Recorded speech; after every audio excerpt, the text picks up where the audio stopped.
Hello, hello, hello everyone, and welcome back to the Cinderella phenomenon, not the princess phenomenon. Why do I always get this weird?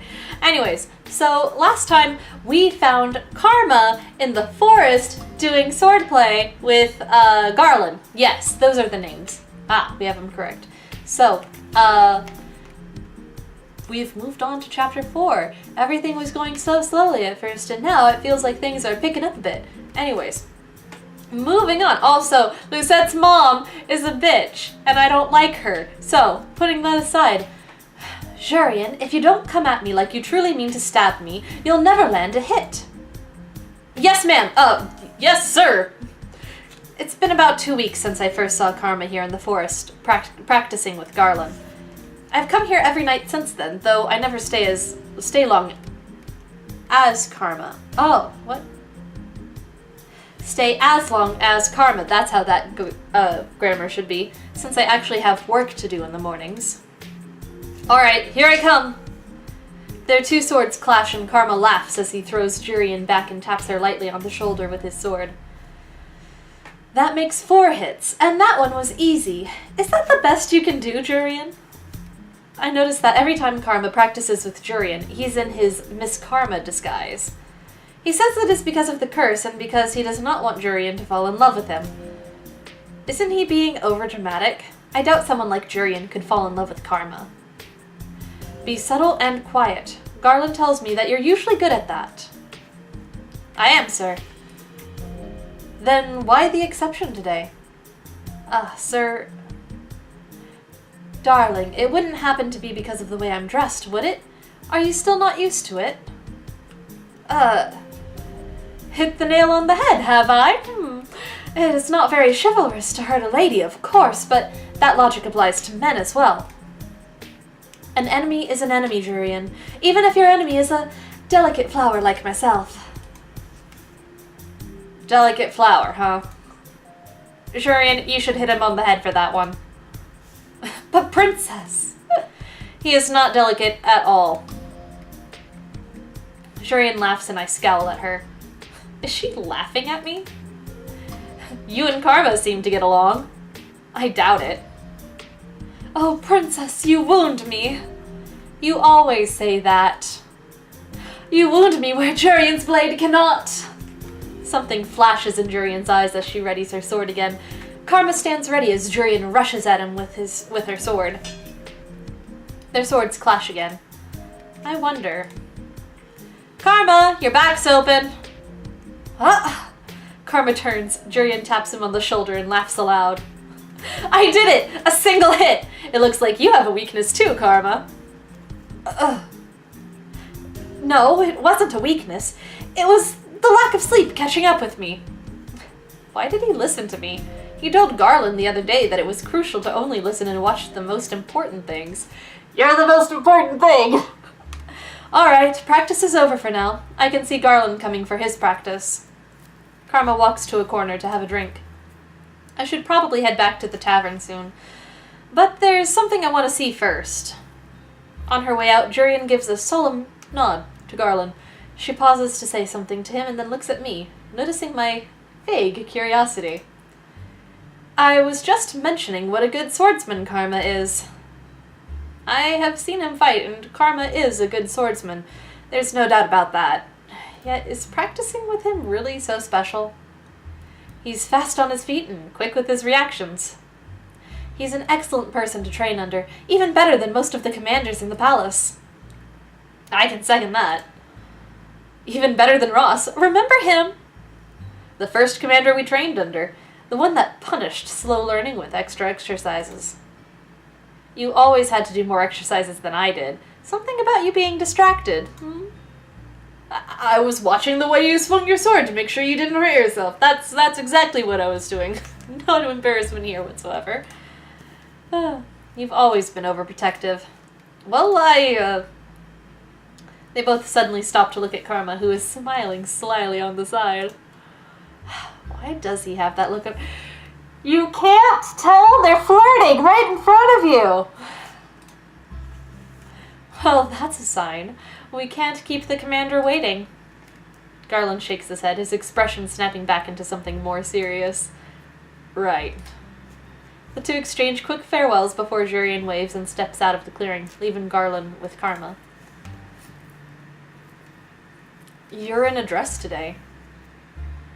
Are you two really so opposed to hurting me when I'm in a dress? Or are you worried about ruining it? And no. It's just so strange. You move so well, even in a long dress. But yes, Jurian did mention almost stepping on it once. Impossible! I am the picture of elegance! Of course, sir. Karma shrugs Garland's comment off. The two ready their swords and then get right back into practice. Jurian has taken over Garland's patrol now, so that Garland can get in some practice time. So, Garland, have you told Jurian yet? No. The conversation that Karma always has with Garland is the real reason I stay behind to watch them practice. I don't understand why Garland answers Karma's question if doing so makes him so depressed. Will you ever say anything to her, Garland? No. Maybe. Why don't you just confess to her already? Karma lands an easy hit on Garland, who sighs in response. Whenever Garland thinks about Jurian, he gets distracted. I do not understand his feelings at all, but seeing him remain quiet frustrates me. For some reason. It's like this thing in my chest. I don't... What? Jurian is talented and poised. I could never be good enough for her. You'll never win a woman's heart if you don't compliment her looks as well, Garland. Well, she's pretty too. Beautiful. And then there's me. A beautiful young man! Aren't they both knights? Haven't they been training together for a long time? No, just say something to her. Just spit it out. Well, all you ever do is talk about her. Even Karma says your concentration is lacking because she's always on your mind.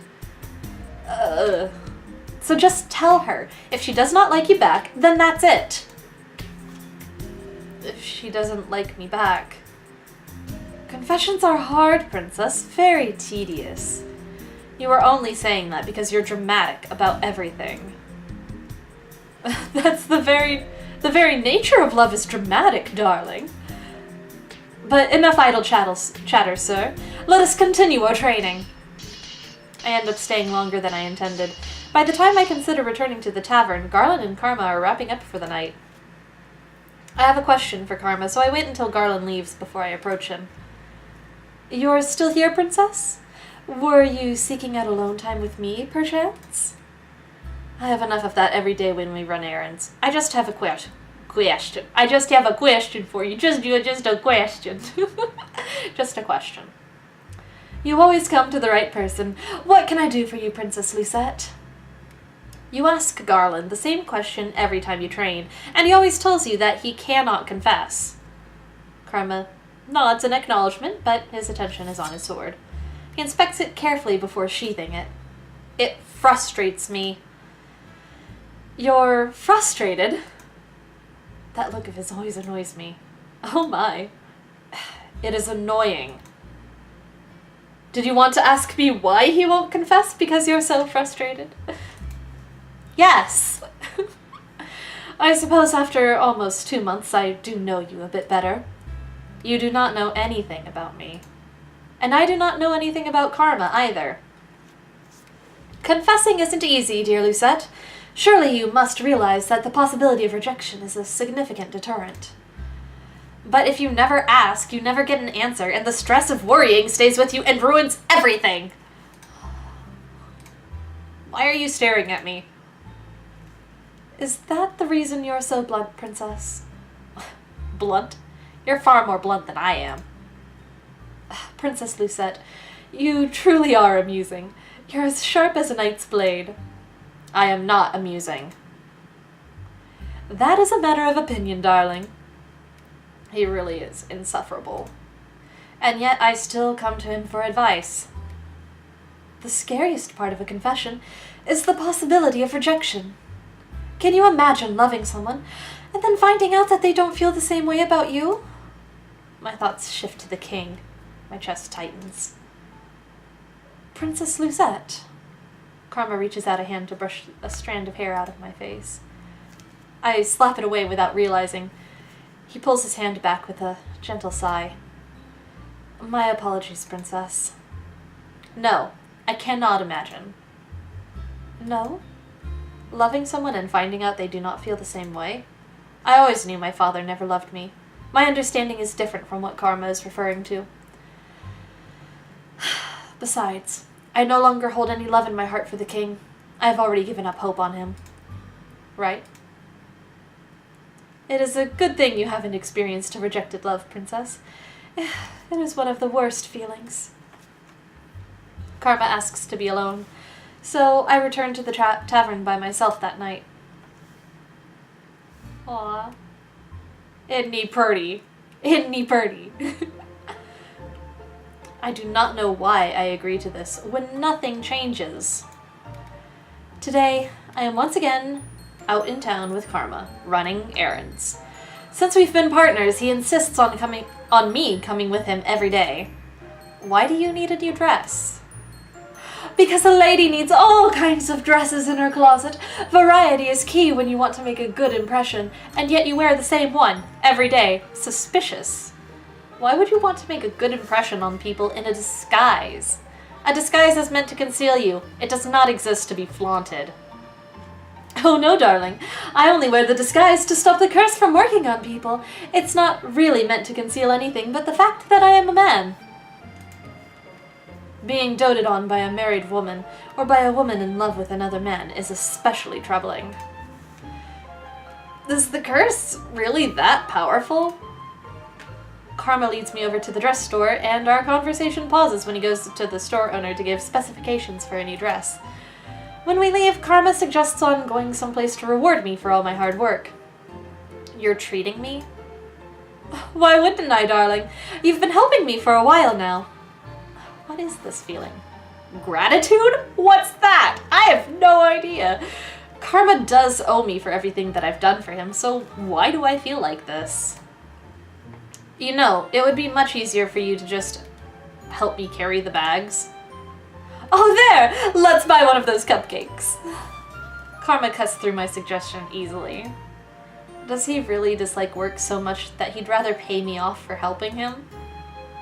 Karma takes me to a stand showcasing all kinds of cupcakes. There are some with colored frosting, others with fancy decorations. Some are especially eye-catching, like a bright blue cupcake decorated with little stars. Anything catch your fancy, ladies? All of them, actually. Alas, I do not think eating them all would be a good idea for my diet. What do you think, Princess? We'll share one. I turn back to the cupcakes, which I realize are big enough to share between two people. Am I choosing one for myself, or one that Karma would like? I guess he is treating me, but... Two cupcakes catch my eyes. One has a tiny little creature sitting on top of the frosting. It seems to be a little lizard of sorts. Though it's strange, the colors remind me of Karma's dress. The other cupcake is decorated with little white chocolate pearls. Those pearls are small and somehow cute, but Karma might like the other cupcake? Oh, so it's between those two. Which would you like, Lucette? Oh, no.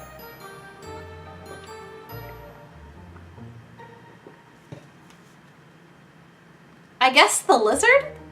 I mean, we are supposed to be trying to be friendly with Karma, considering this is the Karma route. I'll have that one. The one with the... Oh my, is that a chameleon? A chameleon? It is a chameleon! Oh, that's adorable! Sir, we'll take one of those. I was thinking he'd like it for the colors, not the chameleon. Whatever that is. It's a little lizard. Oh, we got good points! Yay! Let's go enjoy this somewhere else, shall we? Oh, Karma. Karma leads me to the middle of the plaza, and the two of us find a table. He walks off to get a fork and a knife before returning and handing the set to me. Do we really need a knife and a fork to eat a cupcake? I mean, honestly. So, before we got your dress and you distracted me with cupcakes, we were talking about your curse. Again. Were we? It's not an interesting topic. I was glad that we had gotten off that tangent, to be honest. Why bring it up again? Please, let's go on to a different topic entirely, please. Why don't you want to talk about it? You have your secrets just as I do, Princess. But the whole point of pairing up is to help each other with our curses. Princess, you want to help me? Only because it is necessary that I help him so he can help me. I haven't made any progress helping you, though. You said you would provide me with opportunities. I'm not very good at that, am I? I'm sorry, Princess. Well, I don't think I've done anything for you either. But Princess, you've been helping me for the last few weeks. Whether or not it is an obligation, you are still good company. Oh, surprise, surprise, someone said that I'm good company? I've never heard that before. Good company? No one has ever told me that before. They only chide me for being difficult to speak with. Karma starts cutting the cupcake, his knife sliding through the frosting and cake with ease. Wait, no, I didn't want to go back here. Hold on. Wait. No.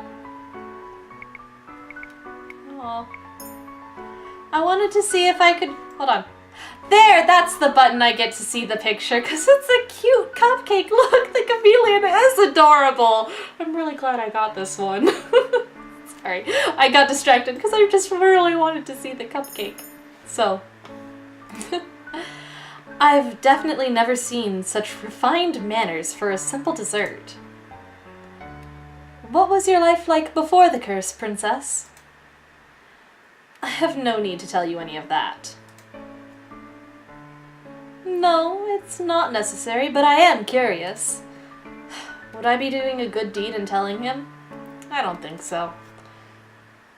Excuse me. How about we trade off, fact for fact? You give me a story today, and I'll give you one tomorrow. What makes you think that I'm interested in your life?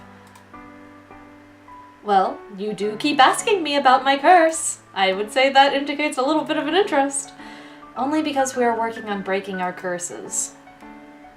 Okay, we won't talk about the past or any secrets. We can talk about this cupcake instead. It's adorable. Thank you for getting the chameleon. I love it. What? Why does he always insist on changing the topic? Karma cuts the chameleon on top in half. I notice that he gives himself the head, which is a lot cuter, while I get stuck with the tail. Typical Karma. Chameleons are little lizards that can blend into their surroundings. Is he willing to go this far to avoid the subject? Or is he trying to answer you in his own special way? When I was a child, my father used to call me a chameleon. What? What? And we will continue with this topic in the next episode. Thank you all for watching, and I'll see you then. Bye-bye!